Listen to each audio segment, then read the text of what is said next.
I'm Cherylanne Skolnicki, and this is Brilliant Balance, the show for working women who are ready to shine. Each week, I bring you ideas, inspiration, and insight on balance, business, and getting it all done gracefully. You ready? Let's be brilliant. This is episode 325 of the Brilliant Balance podcast, Permission to Buy Back Time, the economics of hiring help with the founders of Pennyworth. So today's episode is really an extraordinary lesson in one of the limiting beliefs that we often hold as contemporary women. And that is the belief that we have to do every single thing ourselves in order for it to count. But my guests today, who have over 13 years of experience as the right hand to company leaders at top Silicon Valley companies, they know a thing or two about the value of having a radically talented support team around you. So you are going to meet today two incredible women who collectively founded a company called Pennyworth. And the mission behind Pennyworth is to help bring extraordinary levels of support to adults, men and women, but in this case, we're going to talk a lot about the role that this can play for women, bringing that level of resourcing to people who may never have thought about themselves as candidates for having that kind of support. So Julia Hudson and Lisa Casson are with me today. And in this conversation, we are going to dig into the limiting beliefs that keep us from pursuing this idea, even when we know we need support. They're also going to help unpack what a process can look like to decide, would it be valuable to you to bring in some additional support, either for your work life or your home life, or a blend of both.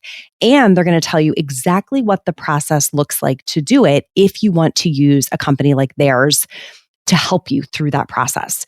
So between the two of them, they have very extensive levels of experience in being the right-hand support person to really high-level leaders. Julia was the executive assistant to Marissa Mayer, the former CEO of Yahoo and the founder of Sunshine, and a senior executive assistant for other private and public companies over the years. And she really has a passion for aligning those leaders with teams who can operate and execute and succeed. And Lisa uses her extensive experience working in technology and professional sports and event marketing to help the company, Pennyworth, run at the highest level. And Lisa also collaborated, this is kind of part of their origin story that we'll dig into, with Julia when they were co-supporting the CEO of Yahoo. And it was really at that time where she uncovered her true passion, which is to help leaders lead. I love that. I love that as a purpose statement for her as an individual. So these two women are with me today. I hope that you learned something from this interview that will give you permission to explore the idea of bringing some additional support into your life if you think that is something that will help you unlock the next level for you, whatever it is that may look like. So please join me in welcoming the co-founders of Pennyworth to the Brilliant Balance Show. Well, welcome to the Brilliant Balance Show, Julia and Lisa. I'm so happy to have you both here. Thank you for having us. We're thrilled to be here. Thank you, Cherylanne. It's so fun. So just so that people can get the voices straight, the first person who answered was Julia, and then the second one was Lisa. So you're going to be, as a listener, kind of toggling in your mind on who is speaking, since you don't get the benefit of their pretty faces coming at you today. Ladies, I'm so curious, and we love to start the episodes this way. Tell everyone a little bit about what you had on your calendar today. What have you been up to? And let's start with you, Lisa. Sure. Thanks again for having us, Cherylanne. Wednesdays are truly my favorite day of the week in that it is my midweek mindful prioritization. In the mornings, I do take a look at my calendar, my analog calendar. Julia jokes sometimes I am an analog head. I have a paper calendar that I absolutely abide by. So Wednesday is the day that I look back on the first 2 days of the work week and then look forward to the next 2 days to see where we're at and to really prioritize, which I think was a topic just this most recent podcast about mindful prioritization. So that is what the morning routine was. And then it was getting my son off to school and really preparing a bit for talking with you today, and a lot of email catch up this afternoon. Yes. And how old is your son? I have a 2.5-year-old son. Oh, goodness. In the thick of it. I love it. How about you, Julia? What's been up today? Wednesdays are my longest day of the week. And I'm actually the opposite of Lisa. I have 12 calendars, which most people want to not even look at my phone when I try to pull up, when should we get together? Because they're all different color codes. But I have 3 kids. We're at 3 different schools. I have a business. I see my husband's calendar and work and my work calendar and personal. So this time of life, this season of the year is the most complicated. I try to jam pack Wednesdays because I take my kids to swim lessons in the evening. So bedtime is always pushed back, and I try to get as much work in the mornings as possible. Everybody's off to school by 8:30 a.m. and I'm at my desk with a coffee.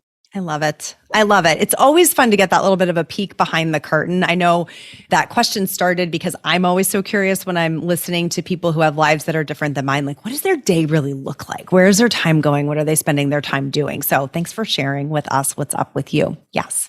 We should also mention too, Cherylanne, I'm Lisa, and I'm based in Minneapolis, and Julia lives in Chicago. So we're both Midwestern based. Yes. Awesome. So I want to talk a little bit about the origin of this incredible business that the two of you run together today. So as the co-founders of Pennyworth, first of all, I'd love for one of you to share, what is Pennyworth really all about in your words? I described it in the intro, but I want to make sure we get it your way. And then how did it come to be? What's kind of the origin story of this business? So we are an executive support and placement agency. We're a boutique agency. We're small on purpose. We're intentional. We're thoughtful with everything we do. So we're not a big agency that you call for tons of staffing needs that place tons of roles. That's just not us. We do high-level executive support. So we're supporting folks in their personal life or their professional life with structural roles. That's an executive assistant, a personal assistant, house manager, a chief of staff, a family assistant, anybody who's helping our clients thrive. And they might be an individual, they might be a business person, they might be a busy family. So that is the baseline of what we do. And we are projects and not staffing, because the solutions that we provide for our clients go beyond staffing. We do things for our clients that sometimes are a little bit more short term. We might help with a special event or a certain chapter of their life where there's a lot of projects, outsourcing trips and things that are happening in their business or personal life. Or it might be just a lighter lift. They don't need something full time, but they need to outsource some things in their life. So we intentionally chose projects because we can sort of fill a lot of gaps and help in a lot of ways. This all came to fruition very organically because Lisa and I both worked in executive support. We supported the former CEO of Yahoo. We were in Silicon Valley together for years. And we saw from the inside out what having the right support can do for people. And it's not something we take lightly. Right. It's transformative. It is so impactful to people's ability to thrive and to flourish and to have connection with their friends and their family and take care of their health and grow their careers and learn and connect. And we know from the inside out that it's not the same thing over and over. It's not the same person. It's not the same solution. It's not the same setup. We can see what is needed because we've been there and we've done that. So that's sort of where we're coming from to begin with, and why we started what we started, because we know how impactful it is and how meaningful it is, not only for the clients, but also for the candidates who are on their own parallel journey. Amazing. And I want to go back to something that you were saying a minute ago, which is all the different, you listed this big litany of ways that you could support people. And I'm just imagining one of my listeners driving in her car right now, just thinking, yes, stop. Where do I pull over? How do I get my hands on one of those things? But there were so many different types of support services that you mentioned that someone could do. Could you just kind of slowly go back through that list? And there were a couple that really jumped out at me, particularly the idea of when you are in a season where you need a lot of extra support. There's a lot, maybe you're in the middle of a move, maybe you're in the middle of a new job, like things are kind of crashing down. That might be an inflection point where somebody's saying, wait, I've never thought about this before, or maybe I've never let myself think about it before. But based on what's happening in my life right now, I'm drowning and I really could use a number of different projects, help with a number of different, what again were some of those examples? Sure. So someone that might come to us and say, I need some support. I don't need something full time. I'm not looking for an executive assistant or house manager, and know very specifically what those people do and what those roles are. But say like, to your point, I'm just drowning and I have a lot going on and this is a busy chapter. We kind of walk through what that looks like, because it isn't copy and paste. We're really trying to figure out what their picture looks like and what their investment and expectations around that could be like or would be like. And it might be bringing in, we work with a few contractors who are part of Pennyworth, and it might be bringing in someone in their lives who's part of our company who says, I'm going to work with you 15 hours a week and take things off your plate. And it doesn't matter that those things week to week aren't the same, but just alleviating the pressure. So I'm going to, I'm going to plan that family reunion for you. I'm going to organize all the gift giving for this big event. I'm going to set up all the doctor's appointments for this kids, and I'm going to help organize the move. And maybe it's 6 months or maybe it's a year. We try not to be super short term. It's not necessarily like someone would just hire us for 1 month, right? But it might be like a 6-month commitment. And then it might be extended, or it might be like just this 1 year, I need extra support. So even though our bread and butter, our focus is really on these more full-time committed roles, again, we're projects because there's a lot of life that is not just one thing consistently, and we are able to fill those gaps in different ways. So that is so extraordinary, Julie. And I think that's something that I want to make sure we continue to emphasize throughout this episode, because when I crossed paths with the two of you, that was what really struck me, is that, a lot of us, I think, typically people hear about hiring a VA first. It's like the first thing is, I work with a lot of entrepreneurs and it's one of the first things that they'll be coached to do or told to do. And and not always is that the right fit. Right. And then the second thing we hear about is, then it's an executive assistant and it's somebody that you can have on site. And not always is that the right fit, of like the vision being a full-time role. But this notion of seasons of support is so compelling, and that it crosses both personal and professional, I think is so unique. I mean, I'm curious, is that a point of difference for your firm relative to some of what you'd view as your competition? I think it's different from our competition because we're really looking for solutions that are nuanced and niche. And like I said, we're just not a big agency who only does one thing and only works with people this one way. And it's a strict process. We want to meet people in their moment. Yes. I think Lisa can kind of continue on with like, we're in a similar moment that a lot of our clients are. Yeah. Lisa, you want to pick it up from there? Yeah, absolutely. And just touching on the virtual assistant versus just to differentiate what we do, although we do offer that solution, and in many cases, that's the perfect solution for folks. Typically, our long-term placements, that is the intent for it to be long-term, full-time placements. Our candidates have a certain level, EQ, experience, panache. They have a different attention to detail, maybe, that we might see for something that with a person that's just not there to fill a role, but something that is more simple or mundane. The support candidates that we place, they're high level, they're intimately involved, they're fully, of course, trustworthy and part of your life in many ways, whether that's in the office as an executive assistant or chief of staff, or in your home as a house manager or personal assistant. They're able to fulfill most simple tasks and the most complex of tasks. We're very proud, and I'm sure it came across with Julia explaining, we're very proud and passionate about both our clients and those seeking and needing and demanding the help, yes, and those that satisfy that, because they really do not only add such a level of efficiency and real hard work, they really make the principals, the executive's life better and more fun in many cases. Yeah. And it's so interesting to me because I think another paradigm women can get into is like, well, this is only for celebrities, or this is for CEOs of big Fortune 50 companies. This isn't for, quote, I'm air quotes, people like me. So I am curious, maybe you could paint the picture, a profile of some of the types of people who have been able to hire support through Pennyworth. Like, what kinds of jobs do they have? Where do they live? What do their families look like? So that a listener can say like, wow, do people like me really have permission to do something like this? Right. By the way, the answer is yes, but we're going to need to help. So I think to your point, people really do see a personal help as a luxury. They might say, I don't have an EA. I'm not important enough, quote unquote, at the office to have an EA. Why would I have a personal assistant in my household? Why would I have a family assistant or a house manager when I'm sort of not even at the level of all of these other things in business world, and where the acceptability is in there and what that looks like? And the truth is that having support is on a spectrum.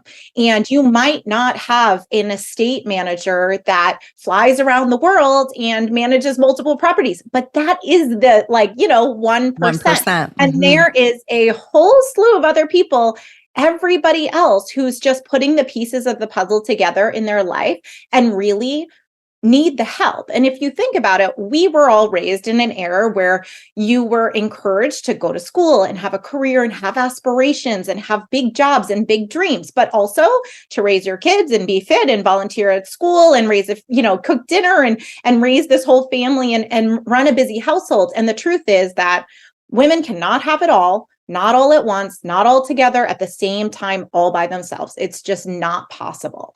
So we don't look at it as a luxury. We do look at it as a practical solution. We do look at it as an investment. And it's an investment in someone's time and in their energy and in their attention. And when you're buying back your time, you get to commit that to other things. So you might be able to grow your career. You might be able to spend more quality time with your family and be more present with your relationships and with yourself and self-care, which is all on an upward right trajectory to sort of doing better overall and thriving overall. So we do see support as a tool. Obviously, we're part of that narrative because we've seen it. The biggest misconception about time is that we all have the same amount. We do not all have the same amount. We work with high-level executives and high-profile families who buy more time and outsource things. And they're investing in their time and they're growing these networks and their careers and these big personas and lives. And they're doing that because they get to delegate all of these non-core tasks that they don't need to be doing and involved in and have their attention focused on.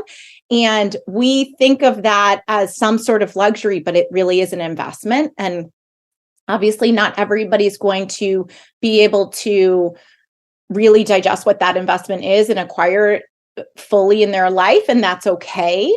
But there are other people who could and should and would and just don't because they don't think it's applicable to them. And that's just not true. Hi, it's Cherylanne. Thanks for listening. Did you know that the ideas I share on this show are things I also can help you implement? If you want me in your corner helping you find more time for what fills you up, go to brilliant-balance.com/schedule and sign up for a free exploratory call. Give yourself this time. You'll be so glad you did. And I think that there's a light bulb moment that comes for people at different points in time. And I bet some people just had one when you said, we don't all have the same amount of time because some of us buy more. Now, think about that. If you're listening, right, it's not your personal time, but what you're buying back is discretionary time that you can use for things you care about the most by essentially hiring someone to do tasks that would otherwise fall to you.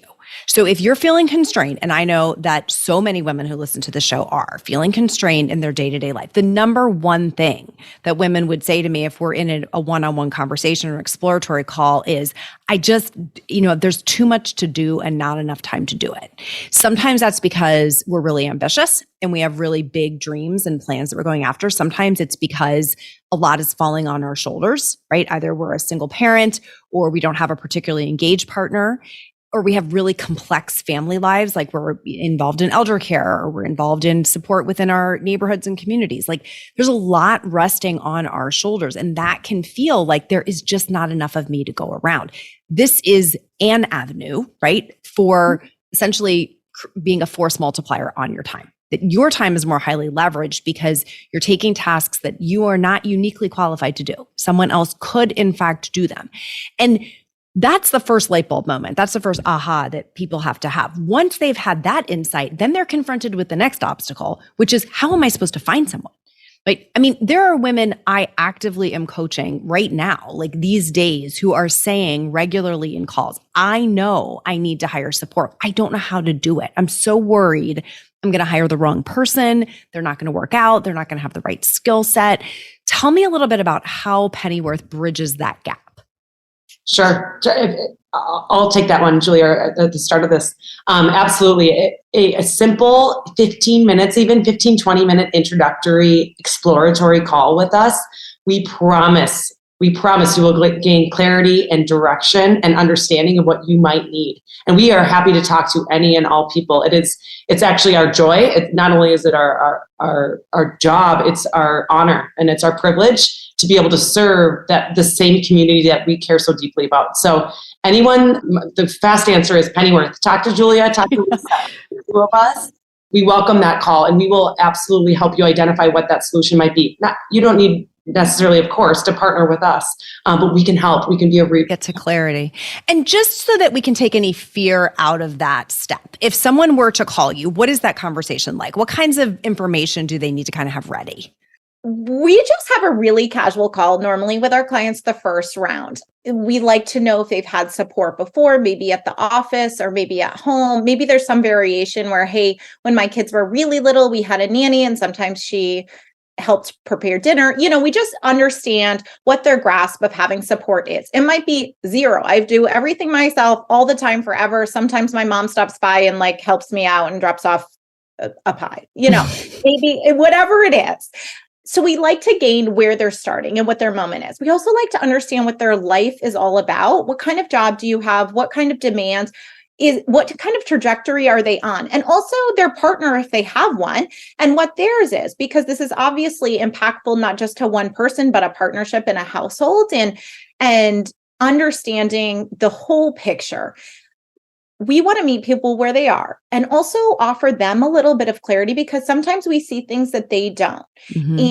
And just gaining the insight to what their life is like helps us define what solutions might be right, and sort of just this educational process too of what are different roles. What's the difference between a family assistant and a house manager? Why would I hire a personal assistant versus, a family assistant? Or do I really just need an executive assistant at work? And should I be advocating for that instead of at the house? And just having these conversations about where's their time consumed the most? What kinds of tasks do they need to delegate or want to delegate so that they can flourish? And if it, and where it's most impactful.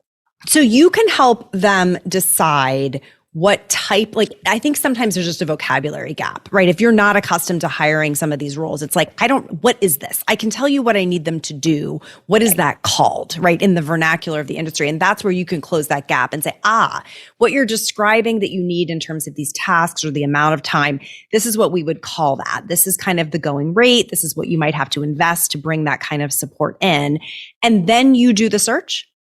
Yeah. So we'll actually come up, in the event that they hire us, we come up with the job description for them. We run the whole search confidentially. Their neighbors aren't going to know that they're looking for a personal assistant, and they're going to feel self-conscious about taking that next step forward. We're very discreet in how we go about a search, and we bring them the candidates we think they should hire. Part of the beginning of that process is getting feedback, just understanding, is this a personality fit? Did you like their style, their pace? Is there that chemistry between you? You're going to have someone in your life, and what does that physically feel like in person and or virtually?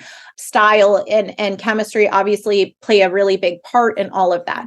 But also, what is their background and what are their expertise and experiences they're bringing to the table? And if someone's running a search on their own, which sometimes happens, and then, they might land with us later when it doesn't work out, is that we know when we see the job description or the task that they want to delegate, what kinds of people with what kinds of backgrounds fit really well with those. And that isn't on a resume. Those conversations we're having, those are things that we're gaining through the relationships that we have with candidates, and also very transparently and candidly understanding from the candidate in a way that they wouldn't share with a hiring manager what they want out of a job and what works for them or what they don't want to do again, so that we're that middleman that can play the most transparent part of a relationship. Yes. And I think that's important insight, is there is, like any kind of a hire, if the person who's going to call you to say, I'm going to need some support, I'm ready, I want to bring somebody in, they may have some previous experience of what's worked well and not, but so too with the women or men who you're hiring to be in these roles. Like, they have had previous experience. And so that intermediary who can kind of listen to both sides and play matchmaker, so to speak, I think is a really important piece of the value equation that you're bringing in here, right? It's a time saver for sure. Like, what I'm hearing is, boy, if I have to start this on my own, figure out what the role is, write the job description, figure out what to pay them, go through the search, interview a bunch of bad candidates, go through all my own bias around like personality and what they're wearing when they show up, so that if that can all get skimmed aside and I'm really presented with a slate of top candidates for the role, I think that's huge. And I think, again, back to where I started on the VA idea, which, again, there's merit. That is the right role for some people. But I think for so many listeners, it might be like, that's just a buzzword. I don't even really know what a VA would do. And so breaking this down to like, what is the work? What are the things that are dragging you down in your life at home, right? Is it returning the library books and going to the grocery store and, planning for, like you said, all of the gift giving of this season and getting the cards organized? And is it putting up the decorations? Like, what are the things, as we're recording this, we're sitting here during pre-holiday season. So all those things are on my mind, right? And then at work, what are the things that you're saying, why am I still the one doing this? How many times have we all sat there and said, if somebody else were here to do this, look at what it could do for me? And I think there's a bit of an epidemic of under hiring, like trying to hire the least expensive, lowest common denominator kind of resource, because I think entrepreneurs can get into the headspace of that's all that I can afford, right? Versus thinking about what's the best resource? What's the highest level resource and how amazing could somebody be? How much could really get taken off my plate if I had somebody who could think on my behalf? That's an entirely different hire. Yeah. Can you share a success story or two, anonymized, but of somebody who you've worked with where like, this is what happened in their life before and after support? Yeah. I think we always struggle with those kinds of questions because we've had so many wonderful clients and we feel really honored to have been part of their journeys.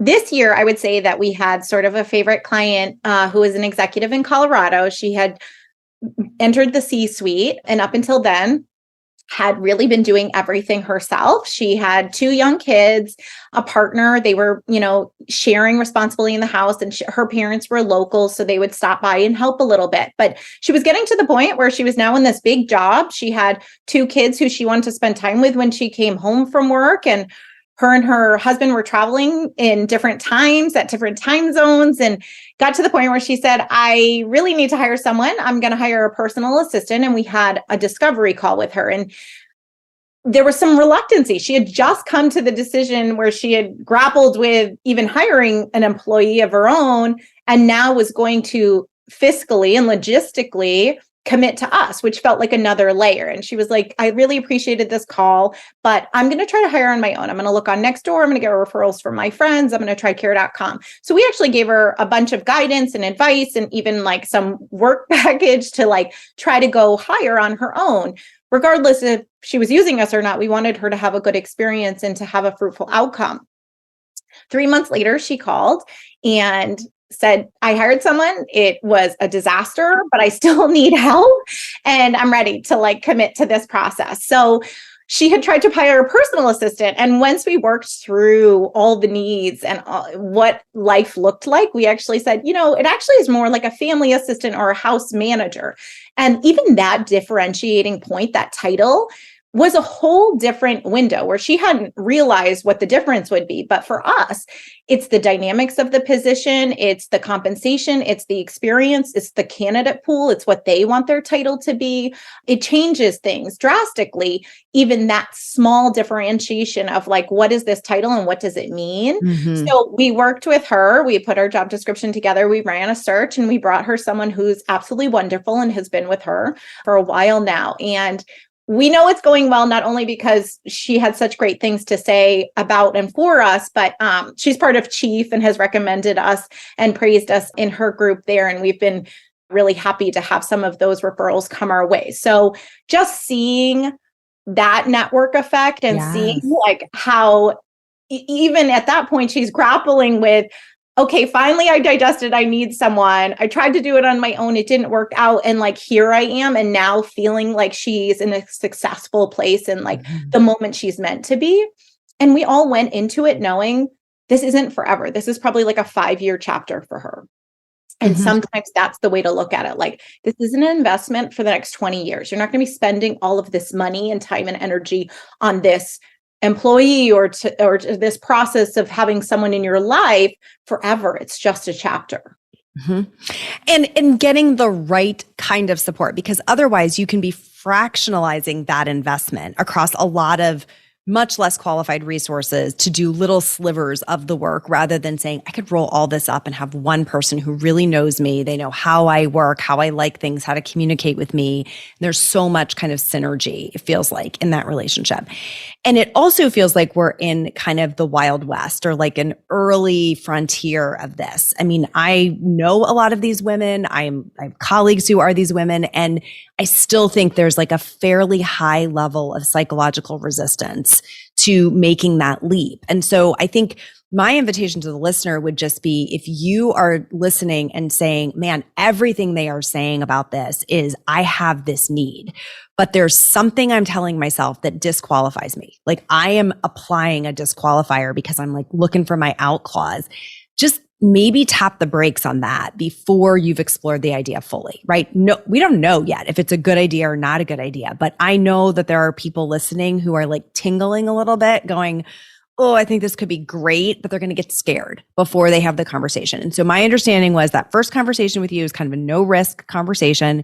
It's a chance to really explore what the options are, maybe wrap some numbers around what this could look like, and then decide, do I want to proceed having support in a search and a placement or not? So really kind of a no risk initial conversation. That's so fantastic.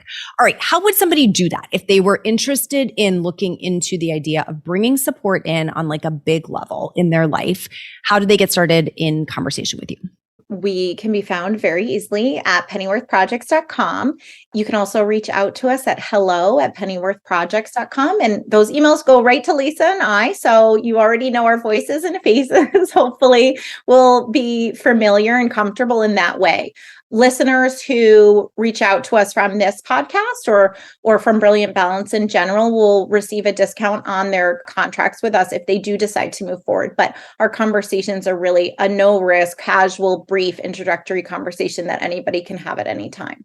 That's so great and so generous of you to do that for our listeners. So if you decide to reach out to Pennyworth to either speak with Lisa or Julia, and they'll be speaking with one of you directly, that's so fun. Then just mention that you heard about them on the show, and there is a discount in the services for you should you decide to proceed. I love that so much. I want to close with this. If you think about the women listening who might be contemplating this idea really for the very first time, whether they choose to pursue an engagement with Pennyworth or not, what maybe words of advice or encouragement would you give them as they think about the value of bringing support into their lives? And let's start with you, Lisa. Sure.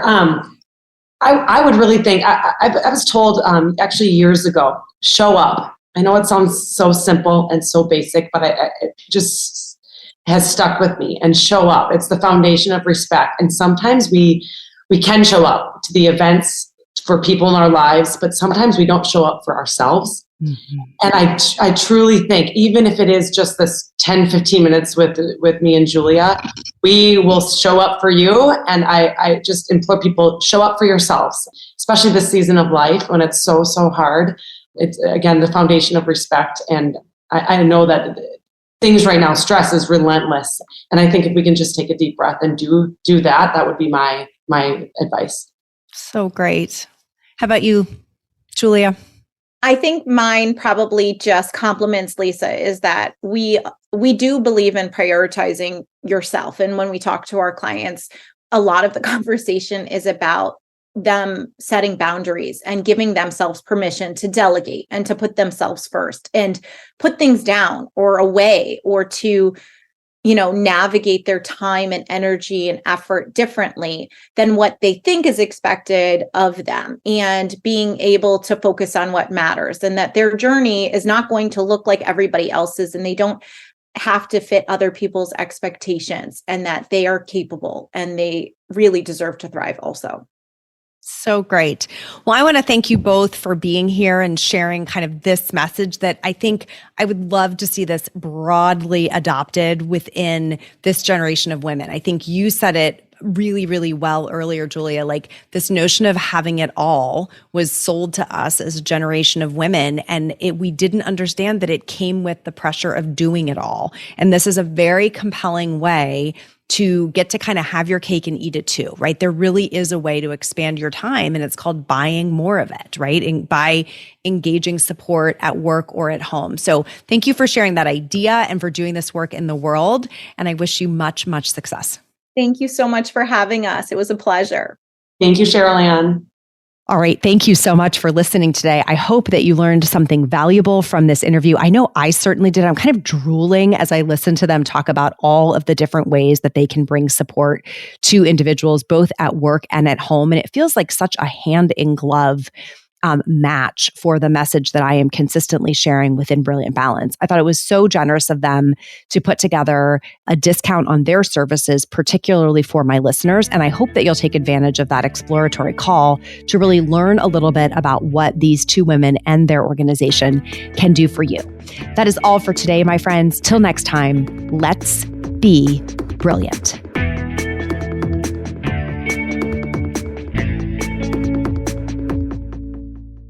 This is thepodcastfactory.com.